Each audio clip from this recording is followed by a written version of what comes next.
Hello and welcome to the podcast We Are Selling. My name's Lee Woodward, appearing on behalf of Realtair. Realtair is the one platform of choice of real estate professionals, allowing you to pitch, sign and sell real estate. Expired listings are a listing stream, and the very best listing stream as you are working with the emotions and the letdowns of an owner who actually thought they wouldn't have any trouble selling. Everyone loves my place. I'll get a great price. However, the breakthrough in this tip is not just the scripts and dialogues of getting in the door and we'll get it sold and we're a different team. Everyone will be saying that. And the owner is over real estate agents. They're over the consumers, the marketplace, and they're actually feeling very hurt.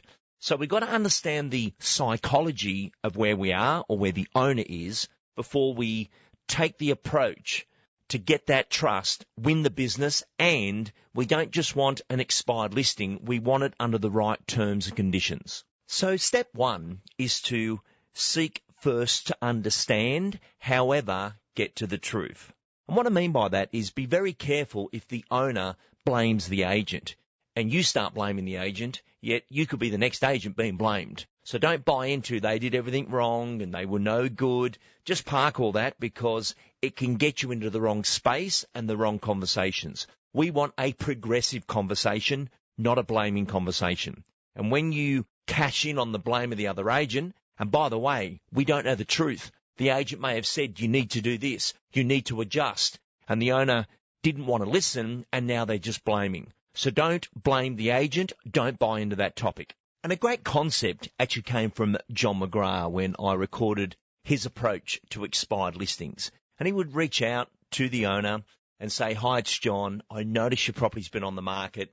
The signs come down. I'm just wondering, did the property sell?" And the owner would quickly jump in. "No, it didn't. We're sick of agents, the marketplace, everything. And we are just going to put things on the back burner, whatever the back burner is." The critical moment here is to understand the owner is hurt. They're disappointed. Every person who came through didn't like it. It's like another kick in the head every time someone comes through and they don't like it. And what John would say is, "I'm sorry to hear that. It is happening a lot at the moment, but we've been coming back through properties doing a needs analysis of what needs to be done to get the property sold.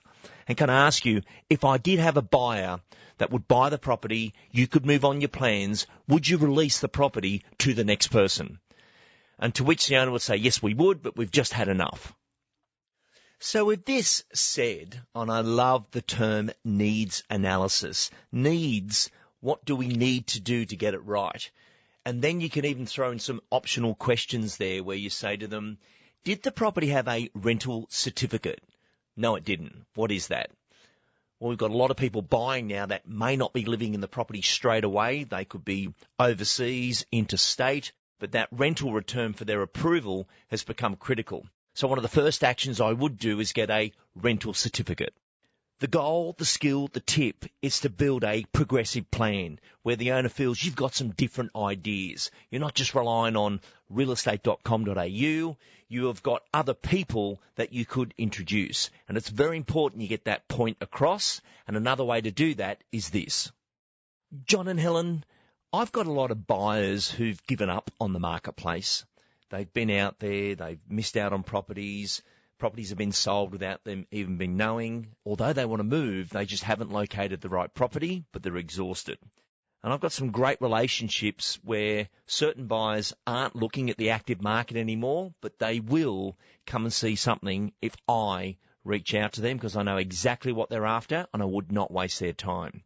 So not everyone is just on the marketplace. There is people that have left the marketplace, yet would act very quickly for the right opportunity. So as you listen to this, you can feel the progressive plan, the needs analysis. We'll get a rental certificate. There's buyers that have stopped looking out there. We could refresh the photos. Having a fresh team and a fresh set of eyes is a fresh opportunity. But if you still want to move, there is still an opportunity. And don't stay in a home where you don't want to be when you could be in a home and a place where you want to be. and bring up that question again. Just suppose the property was sold. Where would you be off to? Why are you going there? And when do you need to be there? Where, why, when, which is usually our first qualification when we meet people, is perfect for the expired listing. So in mastering this conversation, you're being supportive. Seek out to understand. There is things we can do. Progressive conversations.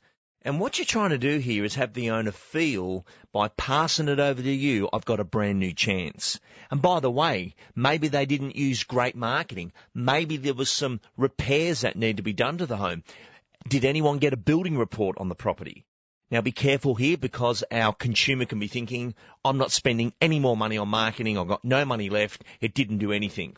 And this is where you may use the sale funder system in order to type in that address, get those additional funds to get it sold.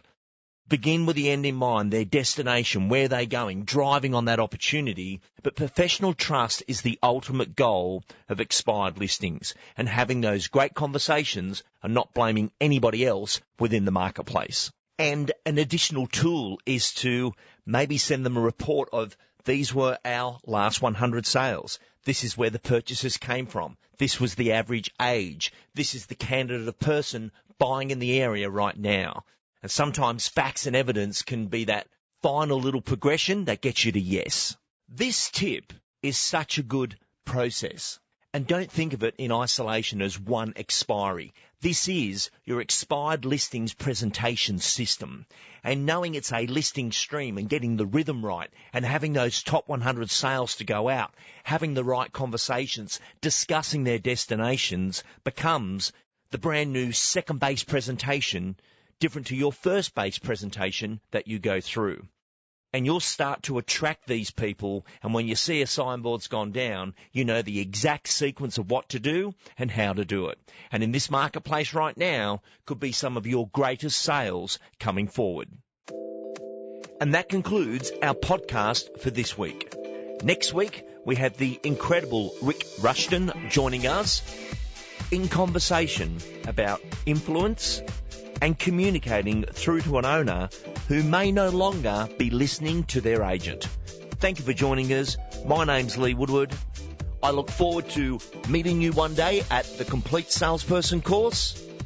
And if you're ready to look at the Realtair platform of pitch, sign and sell, please call the team of Realtair on 1300 367 412.